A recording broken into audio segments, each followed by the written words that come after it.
इस विचार के साथ जो कार्य करता है वो दुर्गति को प्राप्त होता है। अभी वर्णन हुआ सद्गति का।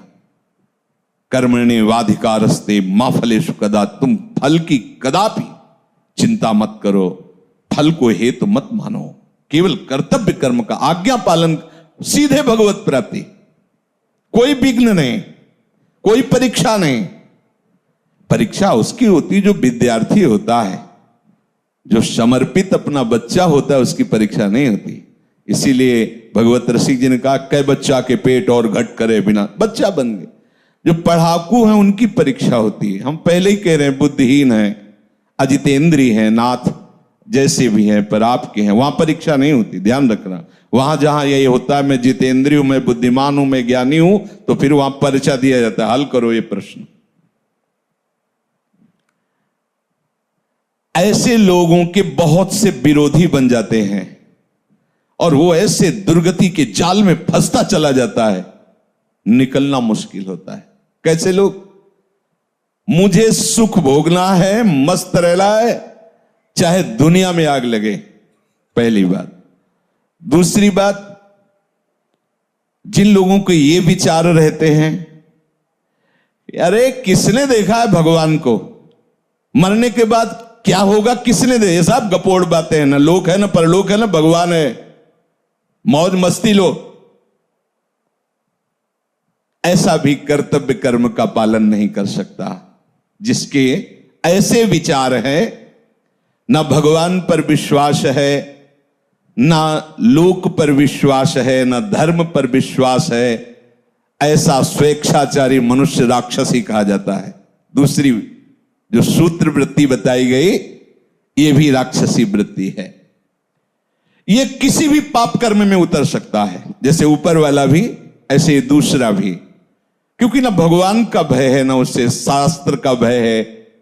शास्त्र का भय होता है, उसमें लिखा है कि ऐसा नहीं करना, भाई मैं नहीं करूंगा, उसमें लिखा है ऐसा। वो संत कह रहे थे मैं ऐसा नहीं कहूंगा, वो गुरुदेव मैं ऐसा नहीं करूंगा, मैं ऐसा नहीं देखूंगा, मैं ऐसा नहीं बोलूंगा, क्योंकि संत कह रहे थे, गुरुदेव कह रहे थे, शास्त्र कह रहे थे, वही बच पाता है। लेकिन ये ऐसी बुद्धि वाले बहुत लोग मिलेंगे, कहां भगवान कहां लोक पर लोग, सब गपोड़ बातें, ओ मर के नरक जाना है स्वर्ग जाना है, अरे सब मस्ती लो।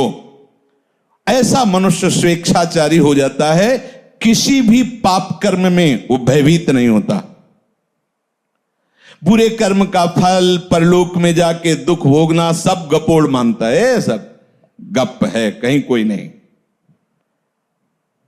ऐसे जो भाव वाला होता है, वो प्रगट में और छिपकर दोनों प्रकार से भरपूर पाप कर्म ही केवल करता है। ऐसे लोगों के संग से भी बचना चाहिए, जिनका भी परिचय दे रहे हैं।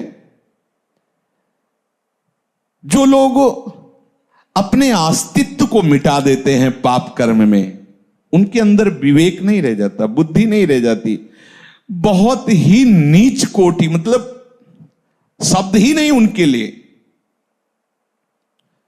निम्बुआ घाट गंगा के किनारे जब हम भ्रमण करते हैं, तो जैसे कोई बहुत मनोरम स्थान दिखाई दिया, एकांत शांत ऐसा, तो साल साल 2-2 साल रुक भी जाते थे, रुक गए भिक्षा के द्वारा, बस एकांत सेवन। तो निम्बुआ घाट है, एक बहुत बढ़िया स्थान है, बहुत सुंदर स्थान, जहां भजन की स्वाभाविक प्रवृत्ति उदय हो, किसी का ज्यादा आना जाना नहीं, भागीरथी समीप से बह रही, बहुत ही।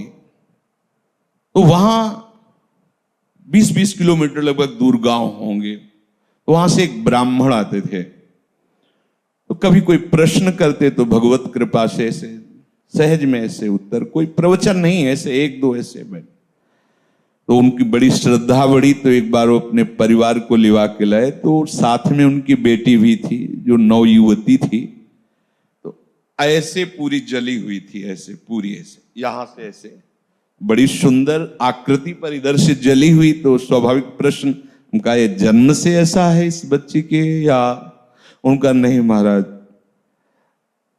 1 मिनट लगेगा हमें बताने में। तो कहा नहीं, बताए। बोले भगवत कृपा से हमारे पास सब कुछ है, जमींदारी रही बाप बाबा से, तो खूब धन संपत्ति है, उस समय उन्होंने कहा करोड़ों रुपए लगाकर हमने अपनी बेटी का ब्याह किया बड़े घरानों में, और वहां गई तो कुछ समय तो ठीक रहा, फिर उन लोगों को पता नहीं क्या हुआ कि प्रताड़ित करने लगे। ये जब आती तो बताती तो हमें लगता कि घर परिवार में ऐसा होता है। हमने कहा कोई बात नहीं, सहन करो, धीरे धीरे सब ठीक हो जाएगा, नया नया है इसलिए ऐसा। एक दिन उन्होंने उसे बांध दिया रस्सी से और मिट्टी का तेल डाल करके आग लगा दी। अब वो भगवान की लीला थी कि आग जो लगी तो सीधे रस्सी में ही लगी, पहले तो कुछ शरीर में लगी तो रस्सी जल्दी से जल गई तो जीना था, जीना से भागकर ऊपर छत में गई और पड़ोस के घर, पहले छप्पर होते थे ऐसे ऐसे आंगन बीच में, तो छप्पर में ऐसे गिर के और आंगन में गिरी जाके। अब ब्राह्मण परिवार के थे तो उनके परिवार के ही वो थे और उनके पास बंदूक आदि भी थी, तो देखा उनका बेटा ये क्या, तो उनका पापा और सब मिलकर हमें जला रहे हैं। उनका बिल्कुल निश्चित कंबल आदि से ढका उसको और बंदूक ले खड़े हो गए और कहा सबको गोली मार देंगे अगर हमारे घर आओगे। और फिर सूचना दी उनके पिता को, तो वो उनको, अब वो ऐसे, अब ये क्या है, क्या है, अर्थ भी है लेकिन पिशाच वृत्ति है, उनको पता नहीं कैसा घोर कर्म कर रहे। क्योंकि किसने देखा भगवान को, किसने देखा लोक परलोक को, मनमानी आचरण, कोई भी पाप प्रवृत्ति करने में उनको शर्म नहीं लगती। ऐसा, अरे तुम्हारी बेटी जब दूसरे के घर जाए ऐसा बर्ताव हो तो तुम्हें कैसा लगे, अरे ये कोई जलाने की वस्तु है। इस तरह से कोई प्रताड़ित करता है किसी को, राक्षस के सिवा और कौन कर सकता है।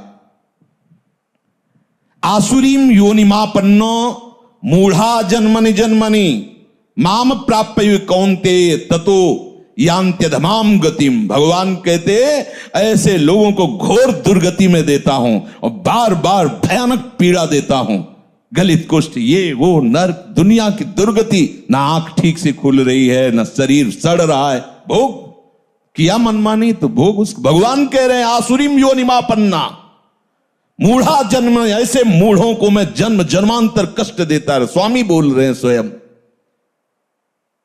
तीसरा, ऐसे लोगों को बिल्कुल संग नहीं करना चाहिए जिनका परिचय दे रहे हैं।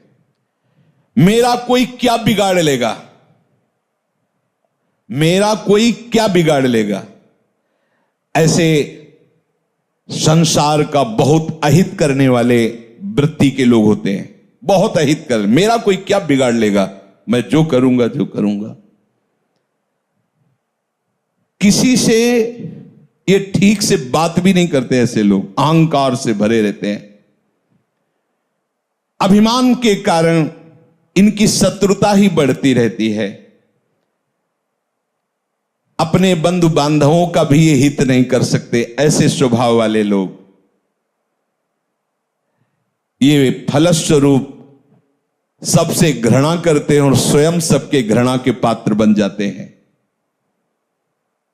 ये केवल अपने अभिमान की पुष्टता के लिए ही कर्म करते, जो करने की भावना भी बनती है, तो ऐसे लोगों से दूर रहना चाहिए। चौथे, क्या करूं, मैं तो निरुपाय हूं,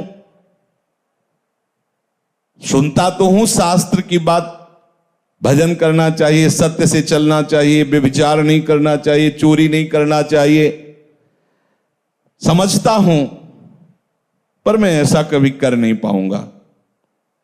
वो तो कोई अवतारी पुरुष होते हैं जो भजन आदि करते हैं, हम लोगों के तो और बस विषय सेवन, ये थोड़ा सा, इनकी थोड़ा सा बुद्धि प्रकाशित है। वो इतना तो मानते हैं कि जो शास्त्र और संतजन कह रहे हैं सत्य है, पर मैं ये कर नहीं पाऊंगा, ये भी चौथे नंबर पे हैं। ऐसे लोगों का भी संग नहीं करना चाहिए। भाई मेरे से भजन होता नहीं है, हाँ ठीक है, भजन करना वो संत महात्माओं का काम है, हमारा काम नहीं है।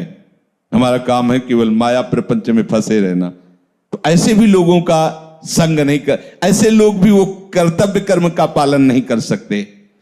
क्या करूं, मैं तो लाचार हूं, पता नहीं कौन मेरे सिर पर बैठ जाता है और मुझसे ये सब करवा लेता है। मैं करना तो नहीं चाहता, पर पता नहीं कैसे हो जाता है।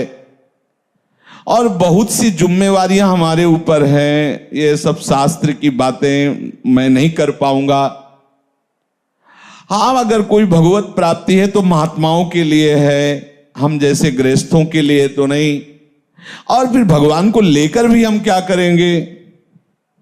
बुद्धि है, अगर भगवान मिल भी जाएंगे तो करेंगे क्या यार? न पत्नी है, न पुत्र है, केवल भगवान है, तो क्या करेंगे हम? बुद्धि है, उतना ही विकास है। अब हमें तो केवल अपना जीवन यापन करना, अपने परिवार का पालन पोषण करना। ये शास्त्र की बातें और भगवत प्राप्ति और भजन, ये सब हमसे नहीं हो पाएगा। क्या करूं? मैं निरुपाय हूं, मुझसे ये सब नहीं हो सकता। ये चौथे प्रकार के लोग। पांचवें प्रकार के, मैं क्यों किसी का हित करूं, किसी से प्रेम करूं? सब मुझसे घृणा करते तो मैं सबसे घृणा करूंगा, देखते कौन क्या बिगाड़ लेता है। ऐसी बुद्धि के होते हैं। ऐसी हीन भावना अपने अंदर भर लेते हैं कि सबको दुख देते रहते हैं, वाणी से, चेष्टा से। वो एकदम जल्द, सोचो कैसी स्थिति होगी। और ऐसे है, दर्शन होते हैं, हाँ ऐसे है। अगर होते तो लिखा कैसे जाता शास्त्रों में? वो इतनी घृणा दूसरों से करने लगते हैं कि उनको अपना भी जीवन भार लगने लगता है। जैसे आत्महत्या आदि ऐसे निंदनीय कार्य जो करते हैं, लगभग ऐसे ही स्वभाव से। जब दूसरों का बहुत हित किया जाता है तो अपनी बुद्धि खुद निर्णय कर देती है कि इससे अच्छा है मर जाओ। और वो ऐसा उपाय करने लगता है कि यार, वो एकदम निराश, एकदम हताश, अपने ऊपर घृणा आ जाती है। ऐसे लोग कुछ मिनट में आपके सारे सत्संग पर पानी फेर सकते हैं, ध्यान रखना। इसीलिए भगवान राम के वचन है, बर भल बास नरक करताता, दुष्ट संग जनि देव। भले नरक का वास मिल जाए, लेकिन ऐसे दुष्टों का संग ना मिले। छठवां, क्या करूं, मैं तो बस दुख भोगने के लिए पैदा हुआ हूं, सब सुखी हैं, मेरे ही हिस्से में पूरा दुख दिया। नहीं बजता भगवान को, चलूंगा विरोध में चलूंगा, और कितना दुख देंगे। वो और उत्साहित होकर पाप कर्म करता। बुद्धि देखो कैसे प्रेरित करती है। बड़ा चिड़चिड़ा स्वभाव, नाक में गुस्सा, कोई बोल दे तो पीटने का भाव, एकदम ऐसे मिलते हैं। मैंने देखा संसार में कोई हमारा नहीं, सब हमें दुख देने के लिए तैयार। तो मैं किसी को सुख क्यों दूं? बख्शूंगा नहीं। अगर कोई छेड़ेगा तो समझ लो एकदम उदासी, निराशा, क्रोध, उद्विग्नता, मस्तिष्क विकृति, उन्माद, ये इसके मित्र होते हैं ऐसे लोगों के। सातवां, जगत में कोई भी अच्छा नहीं, सब दुष्ट स्वभाव वाले, बुरे, गंदे लोग हैं, कोई अच्छा नहीं। फिर मैं इनके साथ अच्छाई क्यों करूं? जो जैसा होता वो वैसे ही करना चाहिए। दुष्टों के साथ दुष्टता ही करूंगा। ऐसे भी है ऐसे भी। वो जिसको देखो उसमें दोष ही निकालेंगे, कहीं भी गुण बुद्धि उनकी नहीं होती। अतएव न वो अपना भला करते, न वो दूसरों का भला होने देते हैं। आठवां, मुझे ऐसे कार्य करना चाहिए कि अंदर से भले मैं वैसा नहीं हूं, लेकिन लोग मुझे ये कहें कि बहुत बढ़िया है। ऐसे ये थोड़ा सुधार की तरफ है। इतनी तो बात समझ में आ गई कि मुझे ऐसे कार्य करना चाहिए कि लोग कहें कि ये बढ़िया है। और घोर राक्षसी से तो थोड़ा मनुष्यता में आने, भले असलियत नहीं है, पर कम से कम यश प्राप्ति के लिए प्रगट में ऐसा हिंसात्मक कार्य, दूसरों को भयानक दुख देने वाला कार्य नहीं करेंगे। ये 8वें सूत्र में कहा कि लोग मुझे अच्छा समझें, भले मेरे में अच्छाई नहीं, पर मुझे ऐसे दिखावा करना है। भैया ऐसे हो तो भी चलेगा, कम से कम दिखावे के लिए ही सही। किसी की हिंसा न करे, किसी की चोरी न करे, किसी के व्यभिचार न करे। वो उनका असलियत भाव नहीं, पर वो दिखावे के लिए सारा नाटक करना चाहते हैं। 9 नंबर, कहते हैं कि वैराग्य ले लो, राग मत करो, भजन करो जा करके।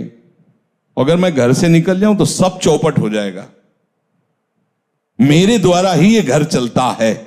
ये भी उसी पंक्ति में है जिनका संग नहीं करना चाहिए। 10वां, अपने को तो बस वही उपाय करना है कि बड़ी शौकीनी से, विलासिता से, आराम से जिंदगी कटे, बस मुझे वही करना है। तो ऐसे लोगों का संग अपने कर्तव्य का पालन करने वाले उपासक को कभी नहीं करना चाहिए, क्योंकि इनके संग से तुम्हारी दबी हुई जो कुमति है, कोई ऐसा न समझे कि मेरे अंदर कुमति नहीं, कुमति सुमति सबके उर राहें। बस जहां अवसर मिला सत्संग का तो सुमति बढ़ी और कुमति को दबा करके धीरे धीरे उसको नष्ट कर देती है। वो महात्मा बन जाता है। जहां सुमति तहां संपत्ति नाना, और जहां कुमति तहां विपत्ति निदान। और जहां कुसंग मिला, सुमति को दबा करके कुमति इतनी बढ़ जाती है कि इस गली में आने के लिए राजी नहीं करेगी। क्या सत्संग, कुछ नहीं, कुमति बढ़ जाती। इसलिए भगवान आदेश कर रहे, कर्मण्ये वाधिकारस्ते मा फलेषु कदाचित्। सच्ची मानो, यदि तुम फल की इच्छा नहीं करोगे तो ऐसा फल मिलेगा कि निहाल हो जाओगे। अगर फल की इच्छा करके करोगे तो तुम क्या मांग सकते हो? अगर किसी बादशाह के पास गांव के एक गरीब आदमी को भेजा जाए, आप लोगों ने गांव की जिंदगी शायद ना देखी हो, हमने देखी। मिट्टी का घरौंदा, ऊपर से कुस का छप्पर, मेहनत करके आ रहे, 4 रोटी प्याज ऐसे हाथ में लेके खा रहे, एक फटी सी रजाई, पूरा परिवार उसी में। वो दिखा है, वो भी रोटी वो मेहनत करके ला रहे हैं ऐसे। अब उस आदमी को एक बादशाह के सामने पेश किया जाए, जो चाहो मांग लो, वो क्या मांगेगा? बहुत ये कहेगा कि हमारा घर पक्का बन जाए, और हिम्मत करेगा डरते हुए तो साल भर के लिए भोजन व्यवस्था कर दी जाए। वो क्या मांगेगा? अगर बादशाह के ऊपर छोड़ दे कि हुजूर आप जो चाहें, तो वो अपनी लेवल से सोचेगा। वो जब सोच के देगा तो तुम्हें जो मांगना भी नहीं आता था वो अपने आप सब प्राप्त हो जाएगा। ऐसे ही चतुर सुजान भक्तों से जब भगवान ने कहा है कि वरम ब्रूहि, वरदान मांगो, ये होता क्या है प्रभु वरदान? कई ऐसे चतुर सुजान भक्त हुए हैं जिन्होंने भगवान को फंसा लिया। जो इच्छा हो, प्रभु मांगना ही नहीं आता, मतलब मांगे तो क्या, हमें कुछ समझ में ले, आपको जो अच्छा लगे आप दे दीजिए। अब आप ये थोड़ी कहेंगे कि ब्रह्मलोक ले लो या स्वर्गलोक ले लो, क्योंकि वो जानते हैं सब माया के द्वारा रचित है। तो फिर आप क्या करते हैं? अविरल भक्ति प्रदान करके उसके अधीन हो जाते हैं। ये बहुत बड़ा रहस्य है। एक छोटा सा भी कर्म आपको भगवत प्राप्ति करा देगा। समय नहीं, पर मैं कुछ क्षण की बात बता रहे हैं, अपने जीवन की घटना। काशी में तुलसी घाट में ऊपर ऐसे बैठे हुए थे, युगल किशोर पास बैठे थे, ये कुछ प्रसाद लाए थे पाने के लिए। इतने में वर्षा शुरू हुई, दूर दृष्टि गई तो देखा 80 घाट उस समय कच्चा था, अब सुनते हैं पक्का हो गया। तो उस कच्चे में पूरा पानी बह करके ऐसे वहीं से निकलता, और एक आदमी पड़ा था ऐसे। तो युगल किशोर से कहा, ये मुर्दा है क्या? क्योंकि काशी में मुर्दा कोई आश्चर्य वाली बात नहीं होती। जैसे लकड़ियों के टाल होते हैं, ऐसे वहां मुर्दे का क्रम रखा होता है। अखंड चिता जलती रहती, अखंड चिता। दशाश्वमेध घाट में सैकड़ों चिताएं जलती ही रहती है, महाश्मशान जलती ही रहती। वहां मुर्दा कोई खास बात नहीं होती। अरे मुर्दा वह तो एक साधारण बात है, चिता भस्मा लेपो गरल मसनम, वो महादेव की नगरी। उनका नहीं महाराज, मुर्दा नहीं, इसे कुष्ठ रोग है, चल नहीं पा रहा। हम कहा यार पानी वर्षा अभी आ रहा है और ये तो बहके गंगा में। अरे बोले काशी है बाबा। कहा इसे किसे सामने देख रहे हैं यार, वो जिंदा है। वो उठे और सीढ़ियों, बहुत ऊंची ऊंची सीढ़ियां हैं, सीढ़ियों से उतर करके जेले गए तो काफी पानी आ चुका था। वो बस ऐसे गर्दन लेटे हुए थे ऐसी जगह, और ताकत थी उस समय। तो ऐसे उठाया उनको, सीढ़ियों से चढ़ते, एक बारंडा टाइप था बीच में, वहां ले गए। तो कुछ संत जन बैठे थे जो ऐसे ही घाट में रहते। इसको क्यों ले? हम कहा ये गति आपकी भी हो सकती है, हमारी भी आपको ऐसा नहीं कहना चाहिए। और थोड़ा आवेश में बोले तो शांत, उनको लिटाया और अपने वस्त्र से ऐसे, तो उनकी जो दृष्टि उस समय हमें प्राप्त हो रही थी वो हम बता नहीं सकते आपको। कुछ हो रहा था और ऐसा लग रहा था कुछ मेरे अंदर जा रहा है, मतलब एक अपार आनंद। वो जो दृष्टि से जो देख, वो बोले तो कुछ नहीं, दृष्टि से जो ऐसे जब पोंछ रहे थे उनके मुख और ऐसे, तो जो दृष्टि से देख रहे थे तो ऐसा लग रहा था कि हमारे आराध्य देव भगवान शिव ही मुझे देख रहे हैं। और जब जाने लगे तो ऐसे हाथ ऐसे, जैसे ऐसे ऐसे, बस वहीं उसी घाट में स्मरण हुआ कैसा होगा वृंदावन। उसी घाट में संत आते और हमें रास में ले जाते हैं और वहीं से भूमिका बनती वृंदावन की। और ये सब एक छोटा सा निष्काम कर्म आपको ऐसी महान वस्तु दे सकता है जो किसी भी साधना से नहीं मिल सकती। इसलिए हमारे सिद्धांत में वाणी में लिखा हुआ है, सुख देवे को चाव। ये बहुत बड़ी बात है। ये सकामी पुरुष नहीं समझेंगे कि अरे क्या, अरे ये महाफल की प्राप्ति कर, सीधे प्रभु को अधीन, सीधे प्रभु का साक्षात्कार, सीधे प्रभु का प्रेम। इसलिए इस बात पर विचार कीजिए, कोई भी कर्तव्य कर्म फल की आकांक्षा मत रखिए। जो आपको जैसे सेवाएं मिली हैं, जो भी घर गृहस्थी की, व्यापार नौकरी की, श्री जी की जो भी सेवा, ये सब केवल प्रभु की आज्ञा है ऐसा मानकर, गुरु आज्ञा, शास्त्र आज्ञा की, तो आपकी गृहस्थी सेवा भी, आपको अभी जो चरित्र सुना रहे को अपना सेन जी अपना ही कर्म कर रहे, सुपज वाल्मीकि अपना कर्म कर रहे, सब अपने सदन जी अपना कर्म कर रहे, उसी से उनको भगवत प्राप्ति हो रही। भगवान नाम स्मरण, भगवत भावना से किया हुआ प्रत्येक कर्म भगवत प्राप्ति कराने में समर्थ है। शेष चर्चा आगे। श्री राधा।